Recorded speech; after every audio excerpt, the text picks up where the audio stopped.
Russia અને Ukraine વચ્ચેના મહાયુદ્ધનો આજે 7મો દિવસ છે, ત્યારે સૌથી વધારે હુમલાઓ યુક્રેનના કીવ અને ખાર્કિવ શહેરમાં થઈ રહ્યા છે. કીવને કબજામાં લીધું હોવાનો દાવો કરવામાં આવી રહ્યો છે. ખાર્કિવમાં ફસાયેલા નાગરિકોને ભારતીય દૂતાવાસે સૂચના આપી છે, એડવાઇઝરી જાહેર કરવામાં આવી.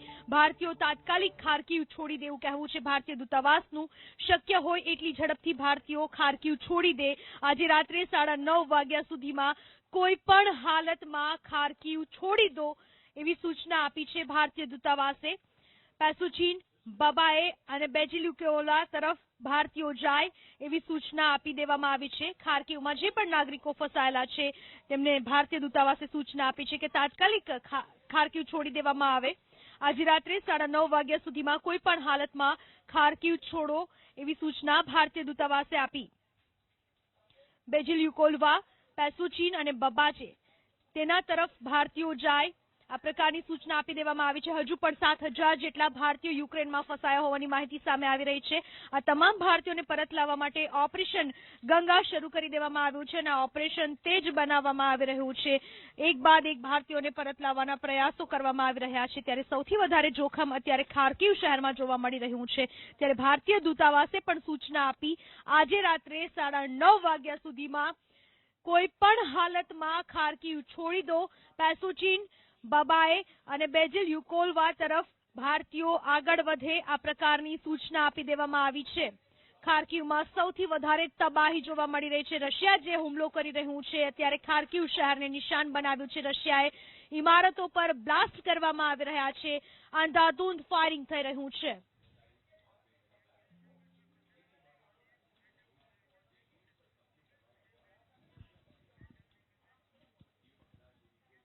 તો યુક્રેન સંકટ પર પ્રધાનમંત્રી નરેન્દ્ર મોદીએ એક હાઈ લેવલ બેઠક બોલાવી છે અને આ બેઠકમાં યુક્રેન સંકટ પર ખાસ ચર્ચા કરવામાં આવશે. યુક્રેન સંકટ ઉપર પ્રધાનમંત્રી મોદીએ બોલાવી બેઠક. ફસાયેલા ભારતીયો મુદ્દે ખાસ આ બેઠકમાં ચર્ચા કરવામાં આવશે. હજુ પણ ઘણા ભારતીયો ત્યાં ફસાયેલા છે. યુક્રેન સંકટ ઉપર પ્રધાનમંત્રી મોદીએ આ બેઠક બોલાવી છે. હજુ પણ જે ભારતીયો ફસાયેલા છે તેને પરત લાવવા મુદ્દેની ચર્ચા આ બેઠકમાં કરવામાં આવશે. યુક્રેનમાં જે ભારતીયો ફસાયેલા છે આશરે 7,000થી વધુ ભારતીયો હજુ પણ ત્યાં ફસાયેલા છે. રેસ્ક્યુ ઓપરેશન ઝડપી બનાવવા અંગે બેઠકમાં ચર્ચા કરવામાં આવશે. એક બાદ એક ફ્લાઇટ મારફતે યુક્રેનમાં ફસાયેલા ભારતીયોને પરત લાવવામાં આવી રહ્યા છે. ત્યારે હજુ પણ આ ઓપરેશન ગંગા વધુ તેજ બનાવવા માટેની ચર્ચા કરવામાં આવશે. તેના માટે એક હાઈ લેવલની બેઠક મળશે. રેસ્ક્યુ ઓપરેશન તેજ બનાવવા અંગે આ બેઠકમાં ચર્ચા કરવામાં આવશે. યુક્રેન સંકટ ઉપર પીએમ મોદીએ બેઠક બોલાવી છે અને આ બેઠકમાં યુક્રેનની પરિસ્થિતિ વિશે પણ ચર્ચા કરવામાં આવશે અને સાથે સાથે ત્યાંથી ભારતીયોને પરત લાવવા માટેના ઓપરેશન તેજ બનાવવા અંગે પણ ચર્ચા કરવામાં આવશે. હાલમાં રશિયા બેફામ રીતે યુક્રેન પર હુમલાઓ કરી રહ્યું છે. એક બાદ એક શહેરને નિશાન બનાવી રહ્યું છે અને ખાસ કરીને ખાર્કિવ અને કીવ શહેરમાં વધારે પરિસ્થિતિ ખરાબ જોવા મળી રહી છે. ત્યાં જે પણ ભારતીયો ફસાયેલા છે તેમને પરત લાવવા એક મોટો પડકાર છે અને આ પડકારને ઝીલવા માટે ઓપરેશન ગંગા શરૂ કરવામાં આવ્યું છે. આ ઓપરેશન મારફત તમામ ભારતીયોને પરત લાવવામાં આવી રહ્યા છે.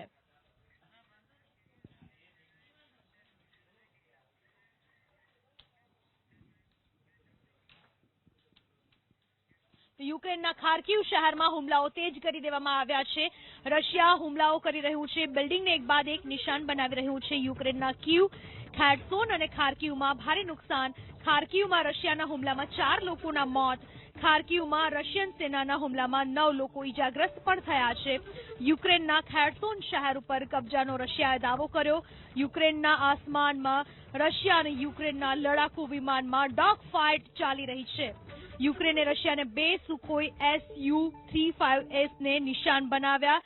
ડોગ ફાઇટમાં યુક્રેનનું એક MiG-29 ધ્વસ્ત થયું છે. 7મો દિવસ આજે હુમલાનો, ત્યારે હુમલાઓ વધુ તેજ કરી દેવામાં આવ્યા છે રશિયા દ્વારા. યુક્રેનના ખાર્કિવમાં રશિયન સેનાએ તેજ હુમલા કર્યા. યુક્રેનના કીવ, ખેર્સોન, ખાર્કિવમાં ભારે નુકસાન થઈ રહ્યું છે. 4 લોકોના આજે મોત નીપજ્યા જ્યારે 9 લોકો ઈજાગ્રસ્ત થયા છે. ખેર્સોન શહેર પર કબજો કર્યા હોવાનો રશિયાએ દાવો પણ કર્યો. યુક્રેનના આસમાનમાં રશિયા યુક્રેનના લડાકુ વિમાનમાં ડોગ ફાઇટ ચાલી રહી છે અને જેમાં યુક્રેનનું એક MiG-29 ધ્વસ્ત થયું છે. યુક્રેને રશિયાના 2 સુખોઈ Su-35S ને નિશાન બનાવ્યા. રશિયા અને યુક્રેન વચ્ચેના આ હુમલાને લઈને, મહાયુદ્ધને લઈને સમગ્ર વિશ્વની નજર આ યુદ્ધ પર છે. ત્યારે યુક્રેનના ખાર્કિવ શહેરને નિશાન બનાવવામાં આવ્યું. વધારે હુમલા તેજ કરવામાં આવ્યા છે. કીવ, ખેર્સોન, ખાર્કિવમાં વધારે નુકસાન થયું છે. બિલ્ડિંગોના દ્રશ્યો મેં આપને બતાવી રહ્યા છે. બિલ્ડિંગોને પણ ભારે નુકસાન. લોકો પણ અત્યારે ડરના માહોલમાં જીવી રહ્યા છે. ખાર્કિવમાં રશિયન સેનાના હુમલામાં 9 લોકો ઇજાગ્રસ્ત થયા છે. સાથે જ 4 લોકોના મૃત્યુ પણ થયા. યુક્રેનના ખેર્સોન શહેર ઉપર કબજો કરી લીધો હોવાનો દાવો કરી રહ્યું છે રશિયા.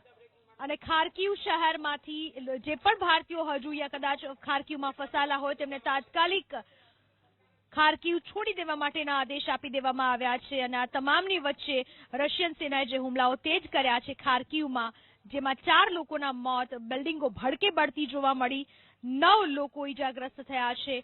ખેર્સોન શહેર ઉપર કબજો કર્યાનો રશિયાનો દાવો. યુક્રેનમાં ફસાયેલા ભારતીયોને પરત લાવવા માટેનું ઓપરેશન ગંગા વધુ તેજ કરવામાં આવ્યું છે. છેલ્લા 24 કલાકમાં 1300 થી વધુ ભારતીયો સ્વદેશ પરત ફર્યા છે. રશિયાએ કહ્યું કે જો ત્રીજું વિશ્વયુદ્ધ પરમાણુ હુમલા સાથેનું રહેશે, વિશ્વયુદ્ધ થયું તો તે મહાભયંકર અને વિનાશકારી હોઈ શકે છે. પરમાણુ યુદ્ધથી દુનિયામાં વિનાશ થશે એવું જણાવ્યું છે રશિયાએ. યુક્રેનને પરમાણુ હથિયારથી સજ્જ નહીં થવા દઈએ આવું નિવેદન આપ્યું છે રશિયાએ. કારણ કે યુક્રેન જો પરમાણુ હથિયારથી સજ્જ થાય તો તે સામે જવાબ આપી શકે છે. સાથે રશિયાનું કહેવું છે કે અમેરિકાના ઇશારે યુક્રેન ચાલે છે.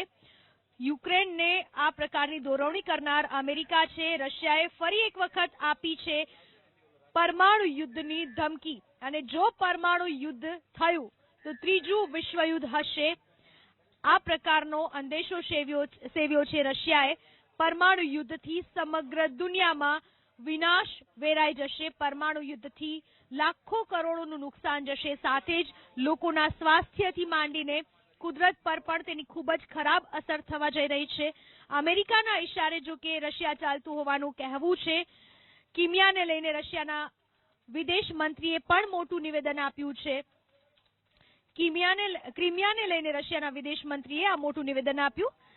યુક્રેને રશિયાના 2 સુખોઈને નિશાન બનાવ્યા. રશિયાના કહેવા મુજબ ક્રિમિયા રશિયાનો જ એક ભાગ છે.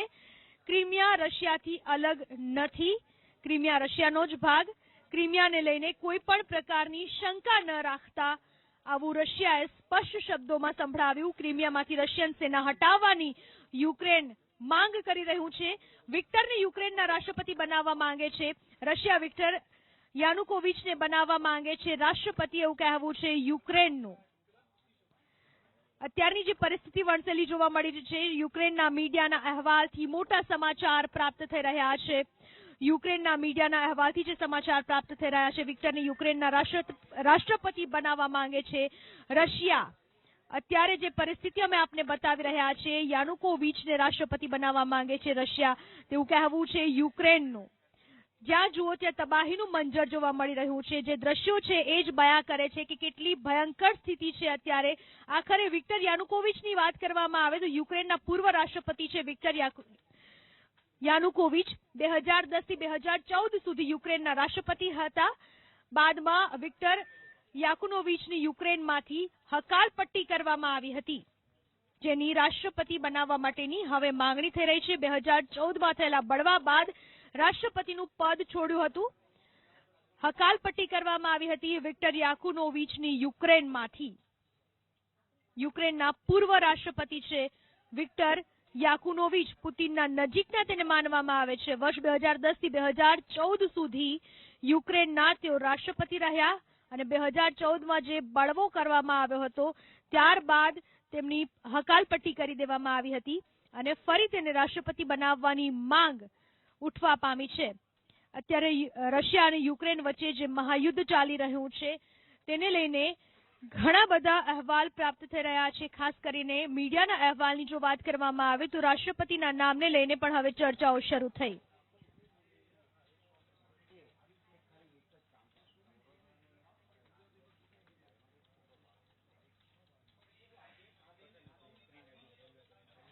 તો રશિયા અને યુક્રેન વચ્ચે જે અત્યારે મહાયુદ્ધ ચાલી રહ્યું છે, હાલની સ્થિતિ શું છે, કઈ રીતે હુમલાઓ થઈ રહ્યા છે, સમગ્ર બાબતનો ચિતાર મેળવી અમારા સહયોગી ધ્વનિ પાસેથી. ધ્વનિ જી, તો અત્યાર સુધીની અપડેટ શું છે આ મહાયુદ્ધને લઈને દર્શકોને જણાવી દઈએ.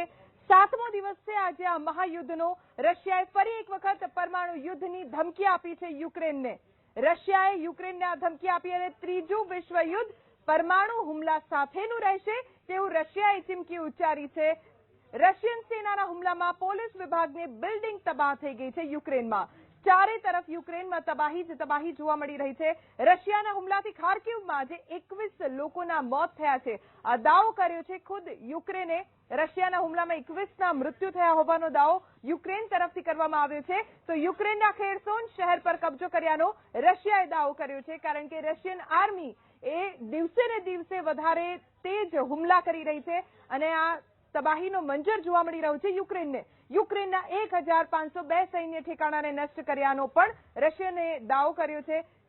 ઝેલેન્સ્કીએ કહ્યું છે કે યુક્રેનને હરાવી નહીં શકાય, રશિયા સામે અમે ઝૂકીશું નહીં। આજે રાત્રે 8:30 વાગે યુએન મહાસભામાં મહાયુદ્ધને લઈને ઇમરજન્સી બેઠક પણ બોલાવવામાં આવી છે। યુએનમાં રશિયા વિરુદ્ધ એકજૂટ થવાની જર્મનીની અપીલ છે।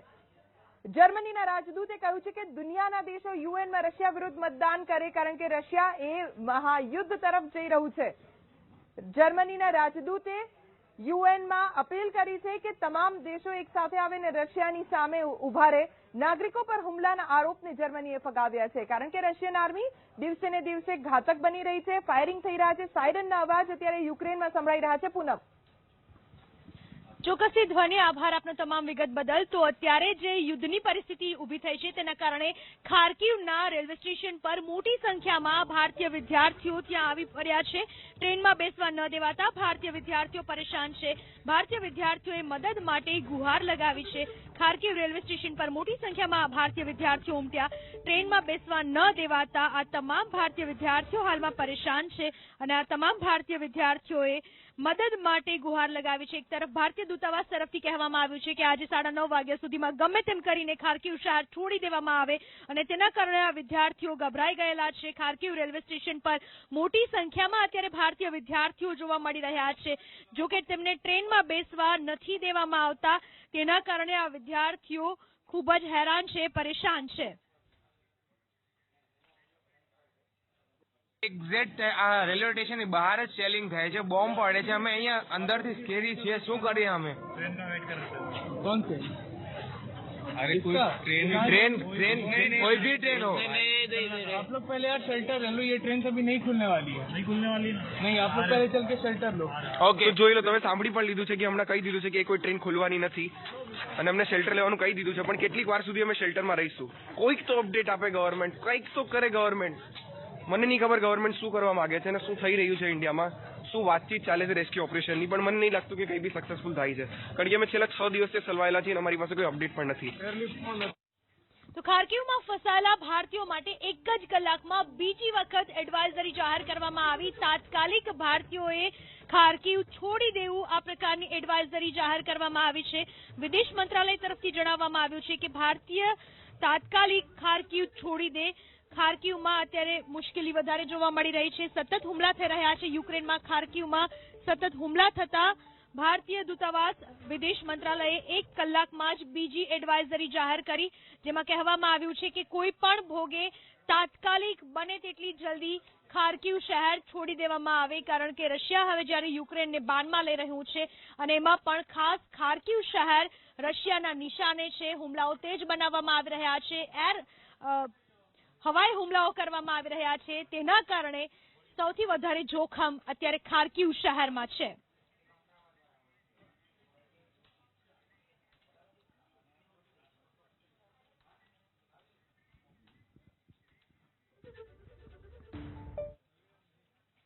અને હવે વાત કરીએ યુદ્ધના સાક્ષીઓની।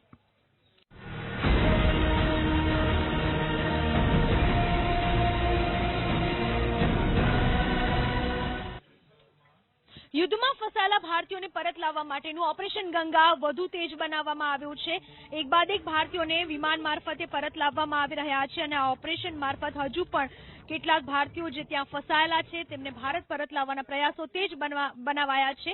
છેલ્લા 24 કલાકમાં 1300 થી વધુ ભારતીયોને સ્વદેશ પરત લાવવામાં આવ્યા। હજુ પણ 7,000 જેટલા ભારતીયો યુક્રેનમાં ફસાયેલા હોવાનું જાણવા મળી રહ્યું છે. તેમને બહાર લાવવા માટે, તેમને ભારત પરત લાવવા માટેના પ્રયત્નો તેજ કરવામાં આવ્યા. બોમ્બ અને ફાયરિંગથી બચવા મોટી સંખ્યામાં અત્યારે વિદ્યાર્થીઓ બંકરના સહારે છે, જે હાલમાં બંકરમાં આશરો લઈ રહ્યા છે. ભારતીય એમ્બસી પૂરા પ્રયાસમાં ઓપરેશન ગંગા મારફત આ તમામ ભારતીયોને પરત લાવવામાં આવી રહ્યા છે. કેટલાક લોકો અત્યાર સુધીમાં પરત ફરી ચૂક્યા છે, જોકે હજુ પણ 7,000 જેટલા ભારતીયો યુક્રેનમાં ફસાયેલા હોવાનું સામે આવ્યું છે. ત્યારે છેલ્લા 24 કલાકમાં 1300થી વધુ ભારતીયો સ્વદેશ પરત ફર્યા. હજુ ફસાયેલા આશરે 7,000 જેટલા ભારતીયો, જેને પરત લાવવા માટેના પૂરા પ્રયાસો કરવામાં આવી રહ્યા છે. ઓપરેશન ગંગા વધુ તેજ બનાવવામાં આવી રહ્યું છે. યુક્રેનની આસપાસના જે દેશો છે, પોલેન્ડ સહિતના દેશો, રોમાનિયા, પોલેન્ડ, આ તમામની બોર્ડર પર ભારતીયો પહોંચી રહ્યા છે, જ્યાંથી ઇન્ડિયન એમ્બસી દ્વારા તેમને એરલિફ્ટ કરાઈ રહ્યા છે.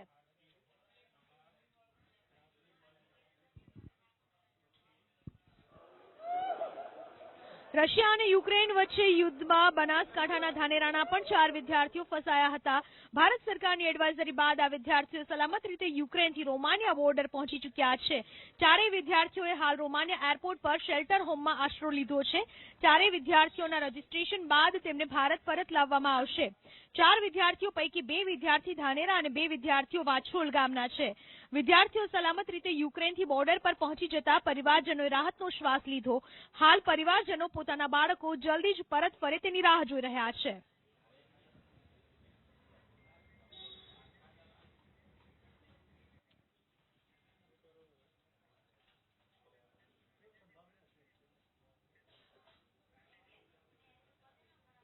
તો યુક્રેનમાં ફસાયેલો છોટાઉદેપુરના ક્વાંટનો વિદ્યાર્થી વિનય કોલચા સહી સલામત ભારત પહોંચ્યો. યુક્રેનની યુઝરોડ યુનિવર્સિટીમાં વિનય કોલચા MBBSના બીજા વર્ષમાં અભ્યાસ કરે છે. ઓપરેશન ગંગા હેઠળ 2 દિવસ પહેલા આજ હંગેરીથી દિલ્હી આવ્યો વિનય. અંતરિયાળ વિસ્તારના ક્વાંટ તાલુકાના કરજવાંટ ગામનો આદિવાસી વિદ્યાર્થી છે વિનય કોલચા. વિનયના પિતા રમેશભાઈ કોલચા ક્વાંટ તાલુકાની પ્રાથમિક શાળાના શિક્ષક છે. પુત્ર હેમખેમ પરત આવી જતા પરિવારજનોએ લીધો રાહતનો શ્વાસ. અમે જ્યારે યુક્રેનમાં હતા ત્યારે પરિસ્થિતિ સારી હતી અને અત્યારે પણ સેફ છે. ત્યાંથી અમને 27 તારીખે સવારે 7 વાગ્યે યુઝરોડથી હંગરી બોર્ડર પર લાવ્યા. પછી હંગરી બોર્ડરમાં અમે 11 કલાક રોકાયા હતા અને હંગરી બોર્ડરથી અમને બુડાપેસ્ટ એરપોર્ટ લઈ જવામાં આવ્યા. બુડાપેસ્ટ એરપોર્ટથી અમે દિલ્હી ફ્લાઇટમાં બેઠા. દિલ્હી ફ્લાઇટથી અમે પહોંચ્યા, અમને ગુજરાત ભવનમાં લઈ ગયા 7:30 વાગ્યે અને ત્યાં અમને બધી ફેસિલિટીઝ સારી આપવામાં આવી, બધા સ્ટુડન્ટ્સને આપવામાં આવી છે. રશિયા અને યુક્રેન વચ્ચેની જે સ્થિતિ થઈ રહી છે, મહાભયંકર યુદ્ધ ચાલી રહ્યું છે અને આ યુદ્ધના 7મા દિવસે વધારે સ્થિતિ ખરાબ. યુક્રેન સંકટ પર પ્રધાનમંત્રી મોદીનો ઇન્ટરવ્યુ. પ્રધાનમંત્રી મોદીએ ઇન્ટરવ્યુ આપ્યો. યુક્રેન સંકટ પર ભારતીયોને સુરક્ષિત પરત લાવવા માટે ઓપરેશન ગંગા હજુ પણ યથાવત છે, જેના મારફતે ફસાયેલા લોકોને પરત લાવવામાં આવી રહ્યા છે. ભારતીયોને પરત લાવવા માટે દિવસ રાત એક કરવામાં આવી રહ્યા છે. યુક્રેન સંકટ પર પ્રધાનમંત્રી મોદીએ જણાવ્યું કે ઓપરેશન ગંગા મારફત જે પણ લોકો ફસાયેલા છે તેને પરત લાવવા માટે દિવસ રાત ઓપરેશન ગંગા ચાલી રહ્યું છે. से विद एनी कन्विक्शन, क्योंकि मेरी जानकारी है. बिल्कुल तो माना बिल्कुल सर, कल तो देश जो है वो पढ़ेगा ही अखबार में, और आज आप बता रहे हैं कि वेबसाइट पर भी हम उसके कुछ हिस्से पढ़ सकते हैं, लेकिन कुछ और महत्वपूर्ण सवाल जवाब जो आपको लगता है आप इस वक्त एबीपी न्यूज के दर्शकों के साथ साझा कर सकते हैं अपने इस खास इंटरव्यू के, जो आपने प्रधानमंत्री मोदी से बातचीत की है. शशि सर, देखिए, यूक्रेन के अलावा उन्होंने बहुत सी बातें कही कि किस तरीके से देश में जाति प्रथा टूट रही है क्योंकि विकास हो रहा है. उन्होंने वंशवाद की राजनीति को भी भ्रष्टाचार और लोगों के शोषण से जोड़ा कि कैसे लोगों की भावनाओं को आहत किया जाता था. उन्होंने बहुत स्पष्ट और साफ तौर पे अपना एक रोड मैप बताया कि किस तरीके से वो देश के विकास में लगे हुए हैं. उन्होंने बहुत डिटेल में ये भी बताया कि उन्होंने कैसे 110 पिछड़े जिले चुने, उनको चुनने का एक प्रक्रिया अपनाई गई और आज वो जिले जो है कैसे बढ़ रहे हैं आगे. तो 7 सालों में उन्होंने आंकड़े ये भी दिए कि कैसे किसानों की आय में बढ़ोतरी हुई है, कैसे उनका रोड मैप है आगे बढ़ाने के लिए. तो वो बहुत क्लियर थे जहां तक देश को. વાલીઓ લૂંટાઈ રહ્યા છે, છતાંય વાઘાણી સાહેબનો વિભાગ કેમ છે શુશુપ? શાળા કોલેજોમાં બીજી ટર્મની આવતીકાલથી શરૂઆત તો થશે, પણ ફી ક્યારે કરાશે નિર્ધારિત? જુઓ, હું તો બોલીશ રાત્રે 8 વાગે. FRC કેમ સાબિત થઈ રહી છે ફારસ?